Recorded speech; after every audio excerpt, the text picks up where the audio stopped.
नमस्कार, मैं हूं प्रज्ञा। बिहारी न्यूज में आपका स्वागत है। आज है 28 दिसंबर। खबरों की ओर बढ़ने से पहले एक नजर सुर्खियों पर। बिहार नगर निकाय चुनाव के दूसरे चरण का मतदान आज से। बिहार कैबिनेट के बैठक में लगे 7 एजेंडों पर मुहर। अब बिहार बोर्ड की इंटर व मैट्रिक परीक्षा में ऐप से होगी मॉनिटरिंग। बिहार में बढ़ी कनकनी, शीतलहर और ठंडी हवाओं ने लोगों को कंपाया। श्रीलंका सीरीज से पहले रोहित शर्मा ने दिया अपनी फिटनेस पर अपडेट। अब चलिए बढ़ते हैं बिहार के अब तक की 25 बड़ी खबरों की ओर विस्तार से। बिहार नगर निकाय चुनाव के दूसरे चरण का मतदान आज से। बिहार नगर निकाय चुनाव के दूसरे चरण में 68 निकायों पर होने वाली वोटिंग को लेकर आज से मतदान की प्रक्रिया शुरू होने वाली है। वोटिंग का समय सुबह 7 बजे से शाम 5 बजे तक निर्धारित किया गया है। वहीं वोटिंग की मतगणना 30 दिसंबर को सुबह 8 बजे से शुरू की जाएगी।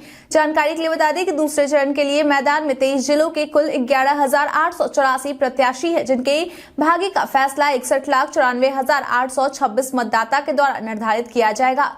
वहीं कोरोना को देखते हुए मतदान के दौरान कुछ नियम भी लागू किए गए हैं, जिसके तहत मतदाता और मतदान कर्मियों को मास्क, ग्लव्स और सैनिटाइजर का इस्तेमाल करना अनिवार्य कर दिया गया है। बिहार कैबिनेट की बैठक में लगे 7 एजेंडों पर मुहर। बीते दिन बिहार के मुख्यमंत्री नीतीश कुमार की अध्यक्षता में आयोजित की गई कैबिनेट की बैठक में कुल 7 एजेंडों पर मुहर लगाई गई, जिसमें सरकार अपने सरकारी कामों के लिए एक हेलीकॉप्टर और एक जीत मशीन खरीदी जाएगी, जिसमें सरकार अपने सरकारी कामों के लिए एक हेलीकॉप्टर खरीदेगी, जिसके लिए एक कमेटी का गठन किया जाएगा। इसके अलावा शिक्षा विभाग के क्षेत्रीय कार्यालयों में 1674 नए पदों का सृजन की जाएगी, जिसमें 670 पद लिपिक, 462 उच्च वर्गीय लिपिक, 161 पद प्रधान लिपिक और 47 पदों कार्यालय अधीक्षक के होंगे। वहीं कैमूर और मुजफ्फरपुर में औद्योगिक निवेश प्रोत्साहन नियमावली के तहत वित्तीय प्रोत्साहन क्लियरेंस की स्वीकृति दी गई है। इस बात की जानकारी बैठक के बाद मंत्रिमंडल सचिवालय विभाग के अपर मुख्य सचिव श्री एस सिद्धार्थ के द्वारा दी गई है। बीएसएससी की दूसरी पाली की परीक्षा भी हो सकती है रद्द। शिक्षा मंत्री ने दिया बड़ा बयान। बिहार कर्मचारी चयन आयोग द्वारा आयोजित तृतीय स्नातक की पहली पाली की परीक्षा रद्द होने के बाद अब ऐसा कहा जा रहा है कि इसकी दूसरी पाली की परीक्षा भी रद्द हो सकती है। बता दें कि इस मामले को लेकर शिक्षा मंत्री प्रोफेसर चंद्रशेखर के द्वारा बड़ा बयान दिया गया है। उन्होंने कहा है कि दूसरी पाली में हुई परीक्षा का भी जांच किया जाएगा। इस मामले में जिस किसी का भी हाथ है उसे छोड़ा नहीं जाएगा। वहीं अगर जांच के बाद आरोप सच साबित होता है तो दूसरी पाली की भी परीक्षा रद्द कर दी जाएगी। इसके साथ ही उन्होंने कहा कि किसी को नहीं छोड़ा जाएगा। बड़ी छोटी सभी मछलियों को चिन्हित कर कार्रवाई की जाएगी। समाहरणालय अरवल ने 11 रिक्तियों के लिए भर्ती अधिसूचना जारी किया। बिहार सरकार समाज कल्याण विभाग के अंतर्गत जिला बाल संरक्षण इकाई के लिए समाहरणालय अरवल ने मैनेजर, कोऑर्डिनेटर, सोशल वर्कर कम early childhood educator, nurse, part time doctor, female आया और चौकीदार के कुल मिलाकर 11 रिक्त पदों पर भर्ती के लिए रिक्रूटमेंट नोटिफिकेशन जारी किया है। इन पदों के लिए अगर एजुकेशनल क्वालिफिकेशन की बात की जाए तो कैंडिडेट को social work, sociology, psychology, law of bachelor degree या ग्रेजुएशन के साथ child protection counselling, child development में डिप्लोमा या नर्सिंग में इंटरमीडिएट डिप्लोमा या MBBS डिग्री पास होना चाहिए। इसके अलावा आया और चौकीदार पद के लिए केवल साक्षर होना जरूरी है। इच्छुक और योग्य उम्मीदवार इस वैकेंसी नोटिस के बारे में समझ जरूरी जानकारी के लिए इस वीडियो के इसी पेज पर नीचे डिस्क्रिप्शन बॉक्स में दिए गए वेब लिंक पर जरूर क्लिक करें। ऑफलाइन आवेदन प्राप्त होने की अंतिम तारीख 10 जनवरी 2023 तक है। विस्तृत जानकारी के लिए आप ऑफिशियल वेबसाइट arwal.nic.in पर जाकर चेक कर सकते हैं। बिहारी पहचान में आज हम बात करेंगे राम चतुर मल्लिक के बारे में। पंडित राम चतुर मल्लिक भारतीय शास्त्रीय संगीत की ध्रुपद धमार शैली के प्रसिद्ध गायक थे। मल्लिक जी ध्रुपद, ख्याल, ठुमरी और मैथिली लोक गीतों के अनुपम गायक थे। 1939 में उन्हें आकाशवाणी के प्रथम श्रेणी के विशिष्ट कलाकार के रूप में सम्मानित किया गया था। 1953 में डॉक्टर राजेंद्र प्रसाद ने इन्हें बिहार संगीत नाटक अकादमी की फेलोशिप प्रदान की थी। 1957 में बम्बई की सुर श्रृंगार संसद द्वारा इन्हें मानपत्र और ताम्रपत्र प्रदान किया गया था। 1964 में बिहार के राज्यपाल A.S. अयंगार ने ताम्र पत्र की उपाधि से विभूषित किया और उसी वर्ष संगीत नाटक अकादमी पुरस्कार से भी उन्हें सम्मानित किया गया। 1976 में फ्रांस सरकार ने राम चतुर मल्लिक के ध्रुपद धमार रिकॉर्ड को यूनेस्को प्रसारण के लिए चुना था। मध्य प्रदेश सरकार ने इन्हें तानसेन की उपाधि, बिहार सरकार ने महामहोपाध्याय की उपाधि और खेड़ागढ़ ने इन्हें डी लिट की उपाधि से सम्मानित किया। अब बिहार बोर्ड की इंटर व मैट्रिक परीक्षा में ऐप से होगी मॉनिटरिंग, नकल पर लगेगी पाबंदी। बिहार विद्यालय परीक्षा समिति के द्वारा दी गई जानकारी के अनुसार अब इंटर व मैट्रिक परीक्षा को मॉनिटरिंग ऐप से की जाएगी, जिसमें परीक्षा के दौरान उपस्थिति, अनुपस्थिति एवं निष्कासन संबंधित डाटा को एग्जामिनेशन ऐप के माध्यम से समिति को भेजा जाएगा। इसके लिए कंप्यूटर की जानकारी रखने वाले शिक्षकों को प्रशिक्षण दिया जाएगा और फिर उनकी प्रतिनियुक्ति केंद्र पर की जाएगी। बता दें कि इंटर की परीक्षा की शुरुआत 11 फरवरी 2023 से हो रही है, तो वहीं मैट्रिक की परीक्षा की शुरुआत 14 फरवरी से होगी, जो कि 22 फरवरी तक चलेगी। बिहार में बनेगी माता सीता की सबसे ऊंची प्रतिमा। माता सीता की जन्मस्थली बिहार के पौराणिक तीर्थ सीतामढ़ी में 12 एकड़ भूमि पर अष्ट धातु से बनी माता सीता की सबसे ऊंची प्रतिमा स्थापित की जा रही है, जिसे शक्तिपीठ के रूप में विकसित किए जाने की योजना है। इसके अलावा माता सीता की प्रतिमा के चारों ओर वृत्ताकार रूप में माता सीता के जीवन दर्शन को दर्शाते हुए 108 प्रतिमाएं स्थापित की जाएंगी। बता दें कि यह प्रतिमा रामायण रिसर्च काउंसिल के द्वारा की जा रही है। अखिल भारतीय अखाड़ा परिषद के राष्ट्रीय अध्यक्ष के द्वारा दी गई जानकारी के अनुसार इस शक्तिपीठ के निर्माण को लेकर सभी 51 शक्तिपीठ संघ वे सारे स्थान जहां माता सीता के चरण पड़े थे, वहां से जोत, मिट्टी और जल डालकर शक्तिपीठ की भूमि में मिलाई जाएगी और उसका निर्माण किया जाएगा। बिहार के पर्यटन स्थल में आज हम बात करेंगे मछली तालाब के बारे में। मछली तालाब मुंगेर जिले में स्थित एक प्रसिद्ध जगह है। यह जगह धार्मिक भी है। यहाँ पर आपको शिव मंदिर देखने के लिए मिलता है। यहाँ पर शिव मंदिर एक बड़े से तालाब के बीच में बना हुआ है। यह तालाब चौकोर आकार में है। इस तालाब के बीच में बने शिव मंदिर में आने जाने के लिए पुल बना हुआ है। मंदिर बहुत सुंदर है। मंदिर में शिवलिंग विराजमान है। यहाँ पर आकर बहुत अच्छा लगता है। यहाँ पर एक छोटा सा गार्डन में बना हुआ है। तालाब में बहुत सारी मछलियां देखने के लिए मिलती है जो बहुत सुंदर लगती है, इसलिए इस जगह को मछली तालाब के नाम से जाना जाता है। यहाँ आकर आप बहुत अच्छा समय बिता सकते हैं। यह मुंगेर में घूमने लायक जगह है। अब नमामि गंगे परियोजना में भूगर्भ जल भी होगा साफ। बिहार में अब नमामि गंगे परियोजना के तहत भूगर्भ जल को भी स्वच्छ रखने का काम भी शुरू किया जाएगा, जिसके लिए 2 माह पहले बिहार के 78 छोटे शहरों या निकायों का चयन किया गया है। बता दें कि इसमें 20,000 से ऊपर की आबादी वाले कुल 138 शहरी निकाय शामिल हैं। चयनित किए गए इन 78 छोटे शहरों में सीवरेज ट्रीटमेंट प्लांट का निर्माण का कार्य जल्द ही शुरू किया जाएगा। इसके बाद इन शहरों के नालों के पानी साफ होकर सीधे नदियों या तालाबों में गिराए जाएंगे। इस बार बुडको के एमडी धर्मेंद्र सिंह का कहना है कि पहले बड़ी आबादी या ज्यादा प्रदूषित शहरों के लिए एसटीपी योजना बनी थी, लेकिन अब जल्द ही 78 शहरों के लिए एजेंसी का चयन का कार्य शुरू हो जाएगा। उन्होंने कहा कि इस पर स्वीकृति मिलते ही काम शुरू कर दी जाएगी। नए साल पर घूमने के लिए बिहार पर्यटन निगम दे रहा आकर्षक टूर पैकेज। अगर आप भी नए साल पर कहीं घूमने का प्लान बना रहे हैं तो यह खबर आपके लिए है। बिहार पर्यटन निगम के द्वारा नए साल पर घूमने के लिए आकर्षक टूर पैकेज दिया जा रहा है।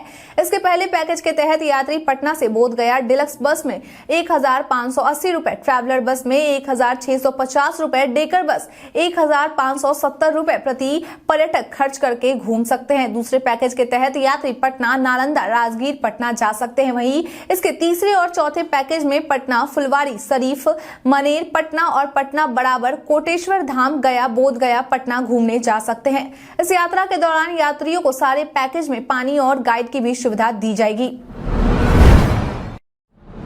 बिहार में बढ़ी कनकनी, शीतलहर और ठंडी हवाओं ने लोगों को कपाया।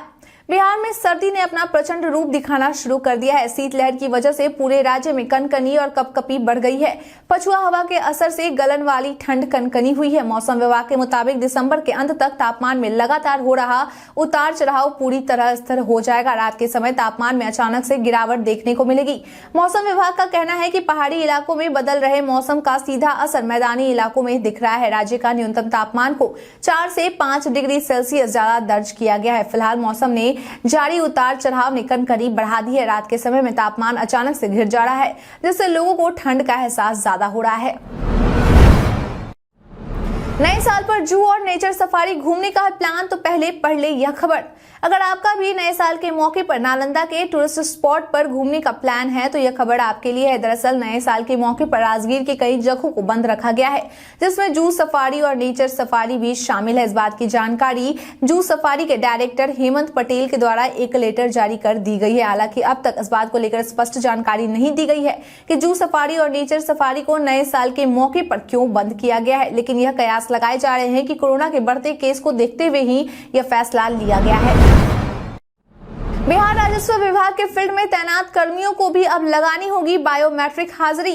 बिहार राजस्व एवं भूमि सुधार विभाग के द्वारा यह निर्णय लिया गया है कि अब फील्ड में तैनात राजस्व कर्मचारी सहित जमीन के बंदोबस्त से जुड़े कर्मचारी पदाधिकारी की उपस्थिति बायोमेट्रिक हाजिरी से ली जाएगी। बता दें कि अब इस विभाग के वे सभी कर्मी जो फील्ड में काम करते हैं उन सभी को R&R सॉफ्टवेयर के जरिए मोबाइल से ऑनलाइन उपस्थिति दर्ज करनी होगी। इसके लिए कर्मचारियों की उंगली के निशान को सॉफ्टवेयर में अपलोड किया जाएगा। बता दें कि फिलहाल इसका ट्रायल पायलट प्रोजेक्ट के तौर पर मुंगेर में किया जा रहा है। हालांकि अभी इसमें तकनीकी खामी है जिसे दूर करने के लिए भू अभिलेख और परिमाप निदेशालय NIC के वैज्ञानिकों की मदद ली जा रही है।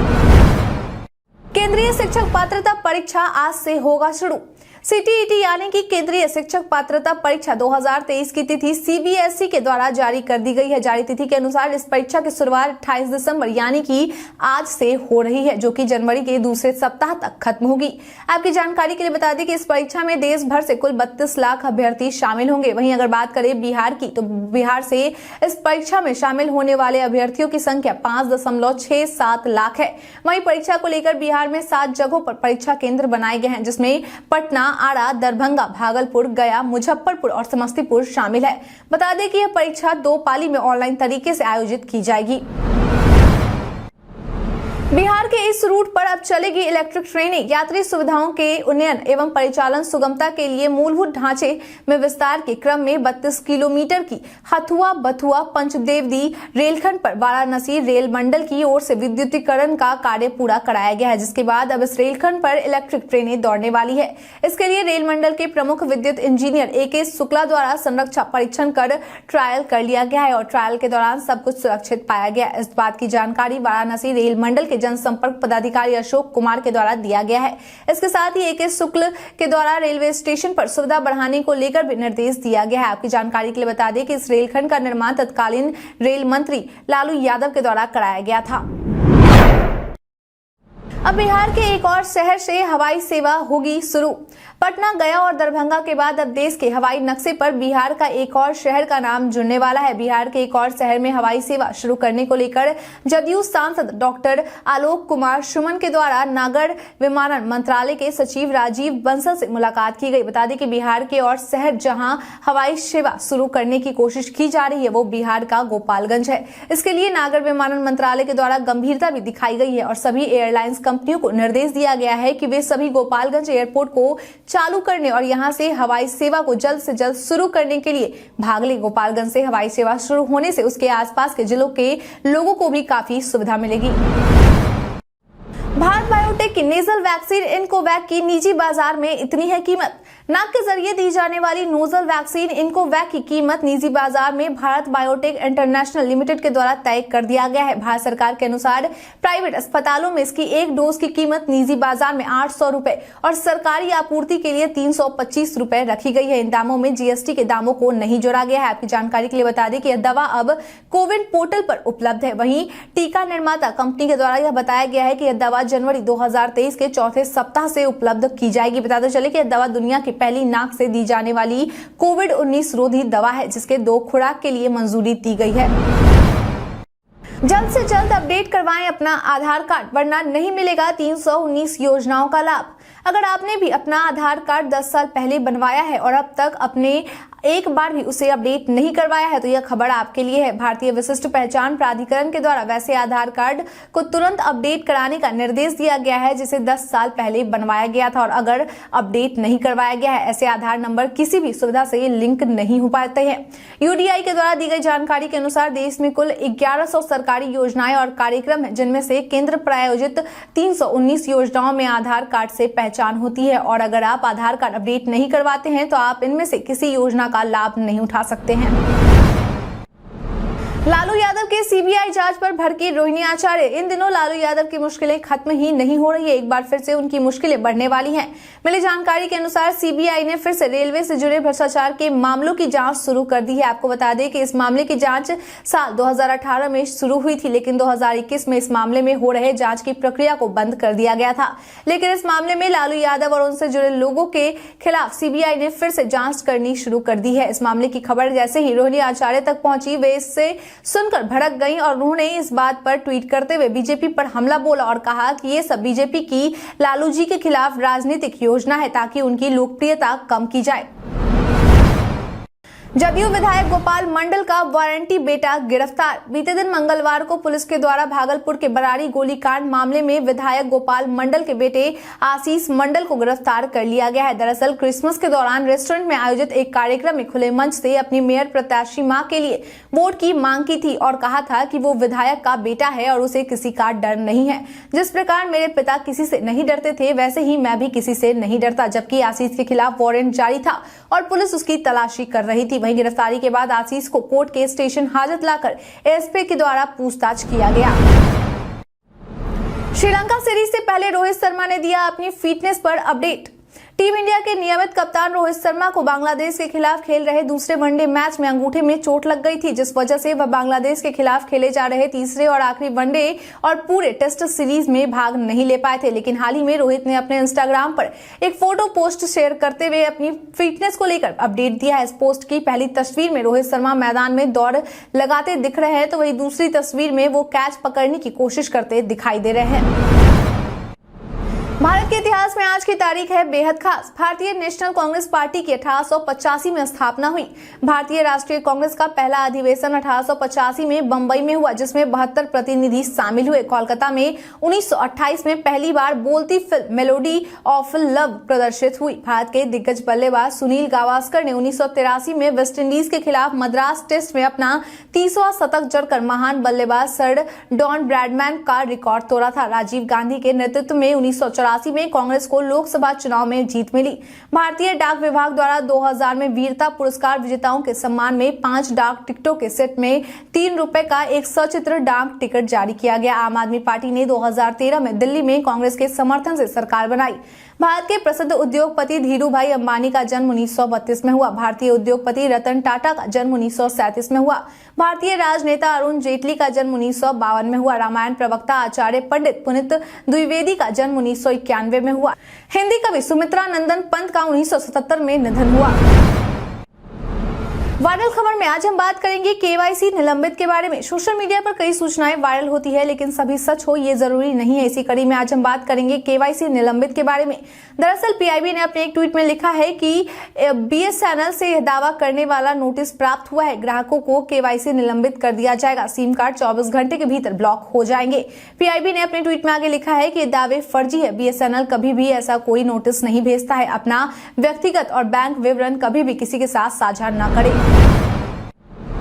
YouTube भारतीयों के लिए ला रहा है नया फीचर। गूगल का वीडियो स्ट्रीमिंग प्लेटफॉर्म YouTube अपनी कुछ जरूरी अपडेट की टेस्टिंग कर रही है। बता दें कि YouTube क्विक नामक एक फीचर का परीक्षण कर रहा है, जो यूजर्स को लिस्ट में कोई भी वीडियो जोड़ने, उस क्रम को एडिट करने का अनुमति देता है जिसमें वीडियो चलाए जाते हैं। इसके अलावा आप इस लिस्ट से किसी वीडियो को हटा भी सकते हैं। यह फीचर एक्सपेरिमेंटल फीचर्स का एक हिस्सा है, जिसकी टेस्टिंग YouTube प्रीमियम कस्टमर्स द्वारा किया जाता है। इसका उपयोग करने के लिए यूजर्स किसी भी वीडियो आइटम के आगे 3 डॉट मेनू पर क्लिक कर सकते हैं। अब प्ले लास्ट इन क्यों चुने।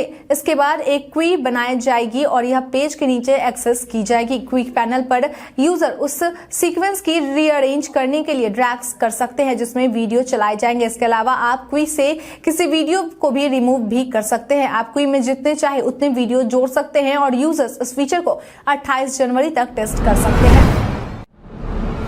गया जंक्शन पर मिलेगी एयरपोर्ट जैसी सुविधा। बिहार का गया जिला धार्मिक और पर्यटन के दृष्टिकोण से सबसे जरूरी है, इसलिए जंक्शन के विश्व स्तरीय बनाने के लिए लगभग 300 करोड़ रुपए का पुनर्विकास कार्य शुरू किया गया है। आपको बता दें कि इसके लिए रेलवे स्टेशन के माल गोदाम एरिया में डेवलपमेंट का काम शुरू किया गया है। आरक्षण काउंटर बनाने का काम डेल्हा साइड में शुरू भी हो गया है। मीडिया में चल रही रिपोर्ट्स के मुताबिक आने वाले नए वर्ष में रेल यात्रियों को टिकट काउंटर के साथ साथ आरक्षण काउंटर की भी सुविधा मिलेगी। कहा जा रहा है कि इस पुनर्विकास से जुड़े काम खत्म हो जाने के बाद यात्रियों को एयरपोर्ट जैसी सुविधा मिलेगी। बीते दिन हमारे द्वारा पूछे गए सवाल का आप लोगों में से बहुत लोगों ने अपना जवाब हमें हमारे कमेंट सेक्शन बॉक्स में लिख कर दिया था। जिन्होंने हमारे द्वारा पूछे गए सवाल का जवाब दिया है उनके नाम है अमन कुमार यादव, रुपेश कुमार, अजीमा फिरदौस, उमेश ऋषिदेव, कुश कुमार यादव, नन्नू गोलू कुमार, विशाल कुमार पासवान, दुर्गा कुमार, श्रावण सिंह राजपूत, अमरेश कुमार रॉय, रविशंकर, कमलेश शर्मा, पंकज कुमार दास, अमन कुमार महतो। इसके साथ ही बढ़ते हैं आज के सवाल की ओर। आज का सवाल है, आपके अनुसार कदाचार मुक्त परीक्षा आयोजित करवाने के लिए सरकार को क्या क्या कदम उठाने चाहिए? आप अपना जवाब हमें हमारे कमेंट सेक्शन में लिखकर जरूर बताएं।